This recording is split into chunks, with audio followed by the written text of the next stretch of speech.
اس کے علاوہ جو کچھ آیا ہے اسے ماننے سے وہ انکار کرتے ہیں، حالانکہ وہ حق ہے، اور اس تعلیم کی تصدیق و تائید کر رہا ہے جو ان کے ہاں پہلے سے موجود تھی۔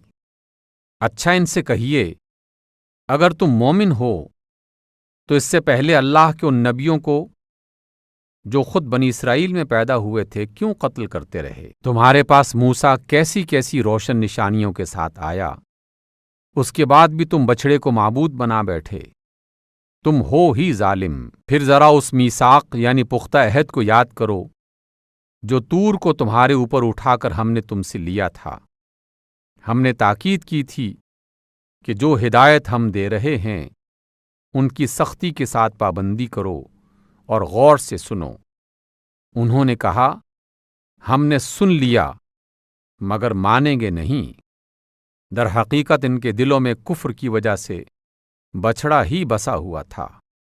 کہہ دیجئے، اگر تم مومن ہو تو تمہارا ایمان بہت بری حرکات کا تمہیں حکم دیتا ہے۔ کہہ دیجئے، اگر واقعی اللہ کے نزدیک آخرت کا گھر صرف تمہارے ہی لیے مخصوص ہے، تمام انسانوں کو چھوڑ کر، تب تو تمہیں چاہیے کہ موت کی تمنا کرو اگر تم سچے ہو، اور یہ ہرگز اس کی تمنا نہ کریں گے، اس لیے کہ انہوں نے اپنے ہاتھوں جو کچھ کما کر وہاں بھیجا ہے اس کا تقاضا یہی ہے۔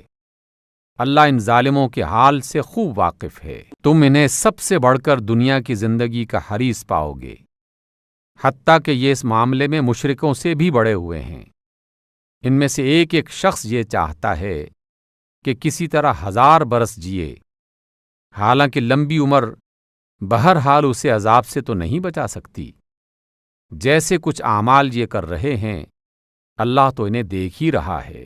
ان سے کہہ دیجئے کہ جو کوئی جبریل کا دشمن ہوگا اسے معلوم ہونا چاہیے کہ جبریل نے اللہ ہی کے اذن سے یہ قرآن آپ کے دل پر نازل کیا ہے، جو پہلی آئی ہوئی کتابوں کی تصدیق و تائید کرتا ہے اور ایمان لانے والوں کے لیے ہدایت اور کامیابی کی بشارت بن کر آیا ہے۔ جو کوئی بھی اللہ اور اس کے فرشتوں اور اس کے رسولوں اور جبریل اور میکائیل کا دشمن ہے تو جان لو کہ اللہ ان کافروں کا دشمن ہے۔ ہم نے آپ کی طرف صاف آیات نازل کی ہیں، اور ان سے صرف وہی لوگ انکار کرتے ہیں جو فاسق ہیں۔ کیا ہمیشہ ایسا ہی نہیں ہوتا رہا ہے کہ جب کبھی انہوں نے کوئی عہد کیا تو ان میں سے ایک نہ ایک گروہ نے اسے ضرور ہی توڑ پھینکا؟